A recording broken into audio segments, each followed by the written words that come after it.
faithfully sharing value, uncovering great books worldwide. Hi, this is Sally's Book Talk. Today, I'm diving into the book Lay Ye Master's Work Philosophy. For office workers swamped daily, the start of a job is often the most exciting and energetic phase. But over time, as work turns into repetitive daily tasks, that unbearable boredom and monotony set in. I bet many folks have been through this or are stuck in it now, what we call workplace burnout. So, we often hear jokes like, the only thing keeping me going is that monthly paycheck arriving on time.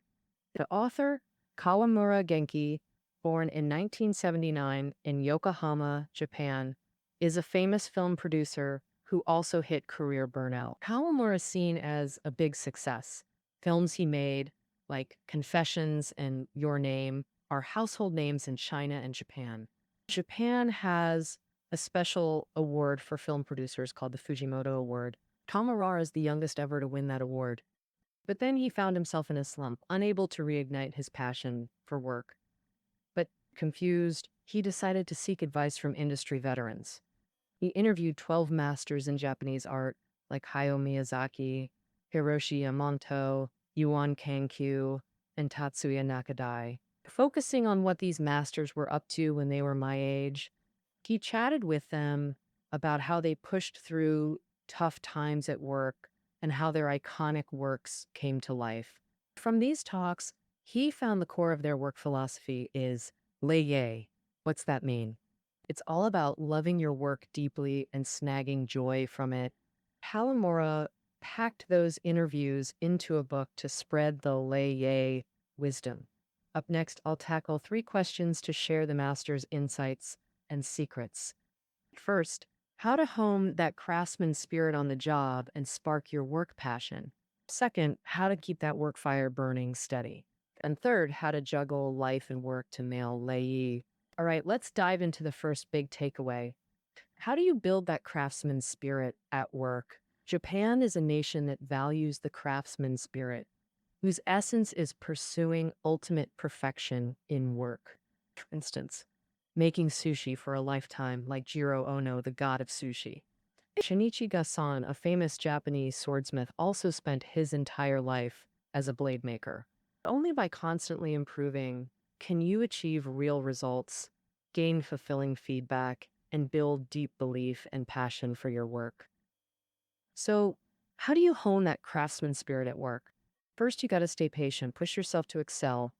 As we often say, if you don't push yourself, you'll never know how awesome you can be. So Kuramoto is a renowned Japanese director and best screenwriter at the Tokyo International Film Festival. In 1959, Kuramoto joined NHK as an assistant, mainly writing proposals. At first, he was crazy busy every day, but despite the workload, he started learning script writing in his spare time. For nearly 2 years, he slept only 2 hours a day, spending tons of time writing and polishing his scripts. Because he pushed too hard, Kuramoto developed neurasthenia. Even though it was tough, Kuramoto saw this as rigorous training that gave him a solid writing foundation. Later, Kuramoto resigned from NHK to focus on script writing. At that point, he was 28 years old. Quitting his stable job to start fresh in a new field was super stressful, but Kuramoto stayed calm. To master all script writing styles, he explored plays, operas, dramas, and even erotic literature projects. In interviews, he told reporters that any job starts from the bottom. Without that, you can't last long or become an expert. It's like building a skyscraper. You start with the foundation. The stronger it is, the taller and steadier the building. When Kuramoto had built up enough experience and his skills were recognized, after that, he began writing TV dramas and creating original works. Any job starts slow, but it's a crucial process you can't skip. So Kuramoto started out doing TV planning proposals, building a solid writing foundation. After switching to script writing, he settled down, started from scratch, accumulated enough experience, and finally became an excellent screenwriter. All right, Now let's look at the second point of honing the craftsman spirit, giving your all to work. It seems everyone knows this, but it's not easy to actually do. Hayao Miyazaki, I'm sure, is familiar to all. He's Japan's most famous animation master, and many have seen his films like Spirited Away, My Neighbor Totoro, The Wind Rises, and so on. Whenever this master creates something, it's almost always a masterpiece. Miyazaki revealed the secret to creating masterpieces, giving it your all. Take The Wind Rises, for example. This was Miyazaki's first work based on a real-life protagonist. The character prototype is Jiro Horikoshi, the father of Japanese aviation. But after the project started, he found historical materials on Horikoshi were scarce, making the film creation incredibly tough. To create lifelike characters and a soulful film, and to better understand West Wai era Japan, Miyazaki studied Horikoshi's airplanes while reading works by writers from that time. He originally thought this was a story of dreams yielding to reality under militarism. A person who dreamed of making beautiful airplanes ended up creating weapons of war.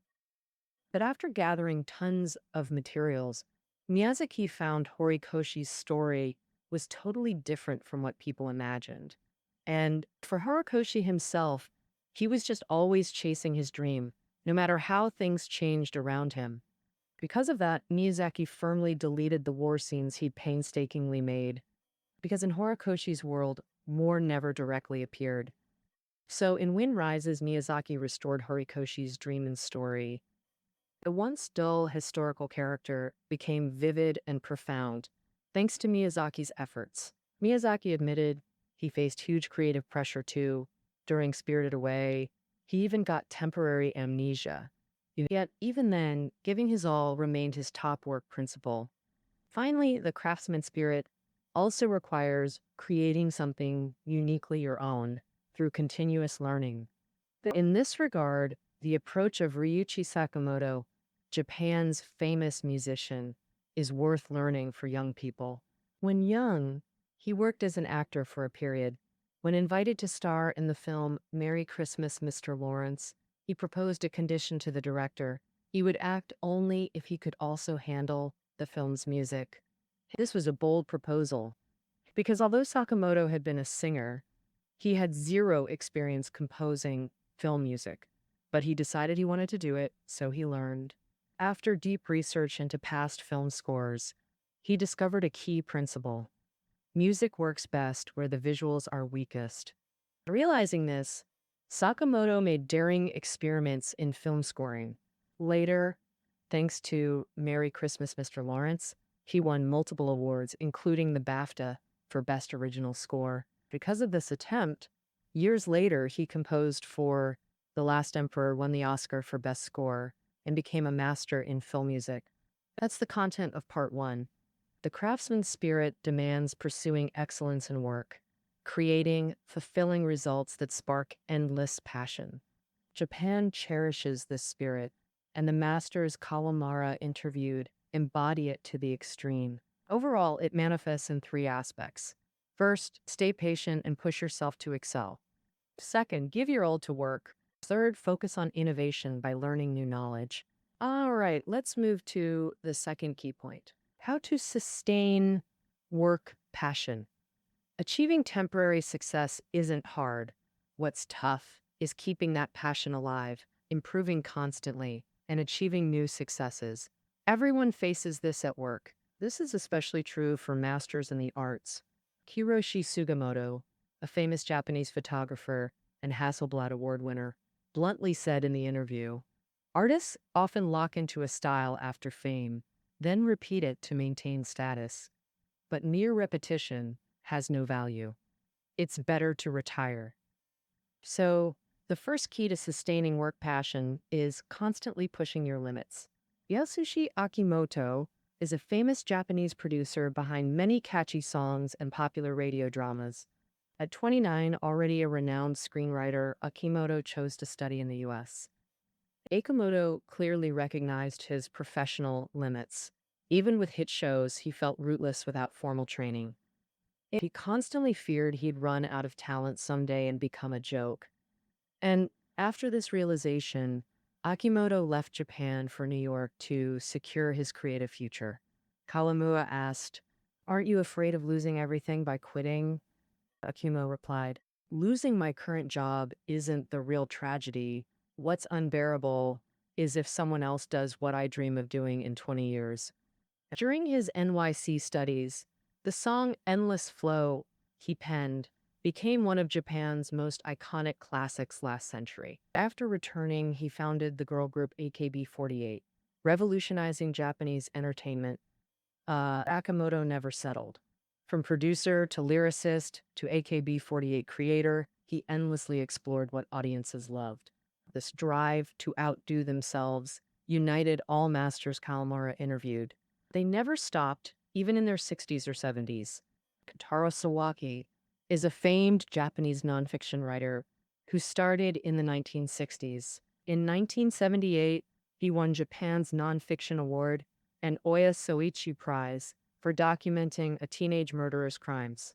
When Kawamura interviewed him, near 70, hailed as Japan's national nonfiction writer, Sawaki remained unsatisfied. In 2013, 65-year-old Sawaki published Kappa's Cross. Robert Capa was a legendary Hungarian photographer. In 1936, during Spain's Civil War, he captured a soldier the moment he was shot and falling. This photo became a war photography classic. Many assumed the soldier died, but he survived. Not only that, he later went to the Vietnam War at his own expense and became a war photographer. Kotaro Sawaki fully documented the soldier's life story. He hoped this work would help him break beyond Japan's borders and enter the international scene. He said, "Even though it's very difficult, I still have time. Only by constantly pushing yourself and gaining a sense of achievement at work can you maintain passion for your job." But work is never easy. Differences and conflicts among colleagues, plus external denials and obstacles, often become reasons that kill work passion.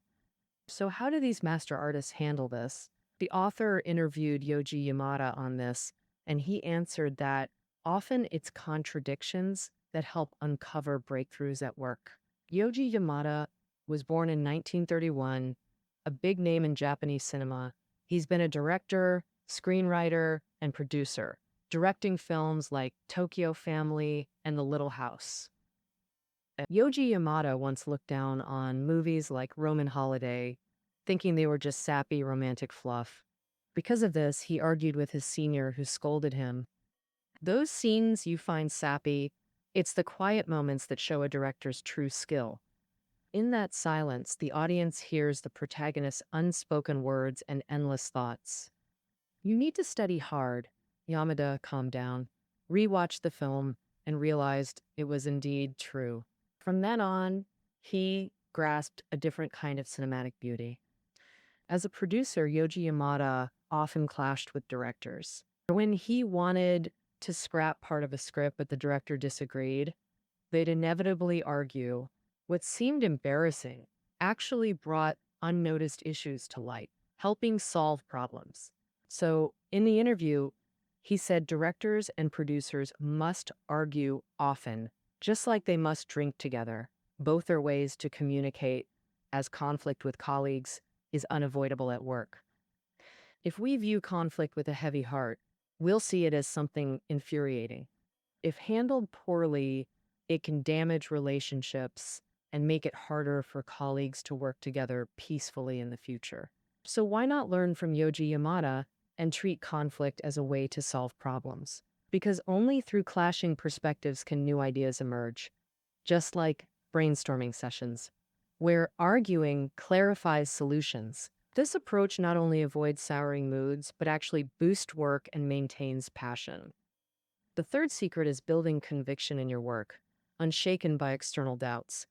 Kishin Shinoyama is a famous Japanese photographer known for his Bloody series featuring models like Momoe Yamaguchi, John Lennon, and Hiromi Go. Yet for years, peers didn't recognize his talent. Because he long shot for Playboy magazine, people would say, "Oh, that Kishin Shinoyama, the nude photographer." Shinoyama once doubted his own talent too. During a shoot with Kumiko Goto, a fifth grader in undeniable beauty, he took test shots before the session to get comfortable. When he showed them to Goto, she said, "These are so cute. I love them, Kishin." Shinoyama said something clicked inside him. His doubts vanished, replaced by confidence and passion. Taking photos people loved was enough. Creating for praise became his shield against doubt. He believed fiercely in his work's value. At 29, he photographed Rio's carnival. Camera in hand, he couldn't cross the packed streets. What to do? Then inspiration struck.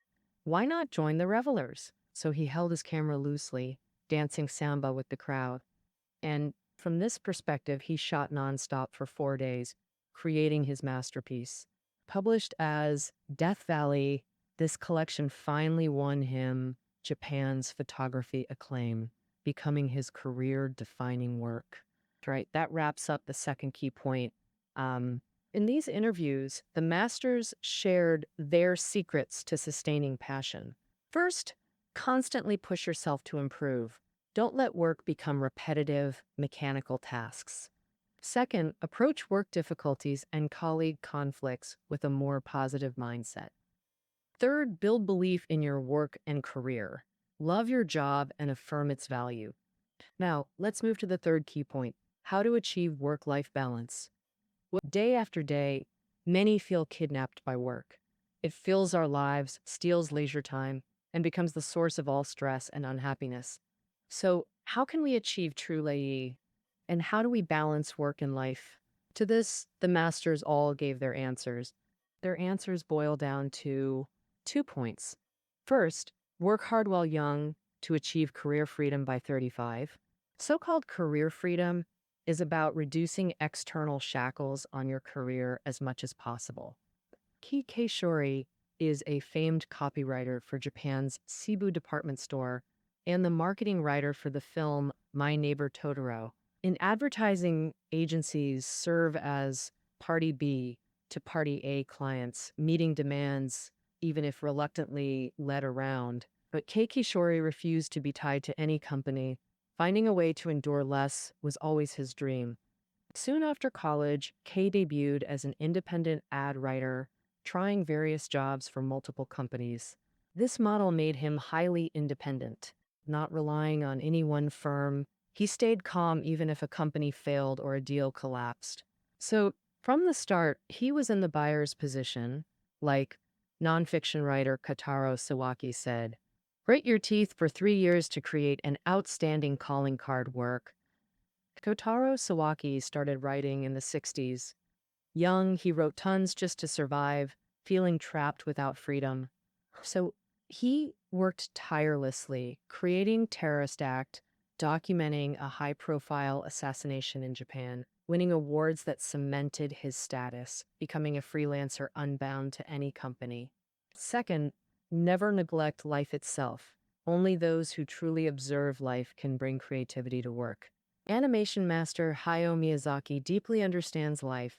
He observes scenery while driving, discovers breathtaking views, and delights in them. He also loves chopping wood. It lifts his spirits, connects him to life, and sparks creative inspiration. Observing life can't be replaced through any other means. In an interview, Miyazaki shared, "Earthquakes arrive in profound silence." This insight came from his personal earthquake experience.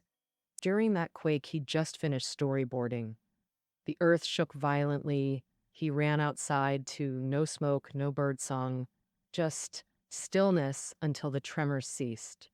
And only then did he hear children crying from a nearby kindergarten. He suddenly realized during earthquakes, people hear nothing.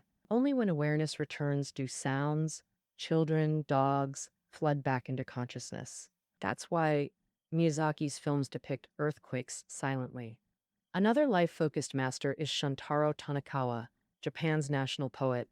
At 21, his debut, 20 Billion Light Years of Solitude, revolutionized poetry, reprinted 50-plus times with 800,000-plus sales, a miracle in Japanese verse. He also wrote lyrics for Miyazaki's Powell's Moving Castle and poems for Nobuyoshi Araki's photo books. But to this elegant, well-connected poet, family time matters more than work or poetry. To him, being with family is life. In an interview, he shared how post-work walks in a neighborhood park rejuvenate him. Young, he never considered walking. Aging revealed its joy. It's actually happiness. Tanakawa believes losing passion for life inevitably breeds burnout. To fight this, he treasures every sensation life offers. From teenage perceptions of life to elderly curiosity about death, all become poetry. This attitude embodies the essence of the book's title, Liye. In the preface, the author states, Liye means working with the purpose of enjoying life. For masters like Miyazaki and Tanakawa, they love their work, approaching it with craftsman spirit, giving their all, and constantly pushing boundaries. Every sight, sound, and feeling in daily life can become a wellspring of creativity for work. For them, life and work blend perfectly. This is the work philosophy of Liu Yi Masters. All right, that wraps up Lee Masters' work philosophy. Reading notes are below the audio. See you tomorrow.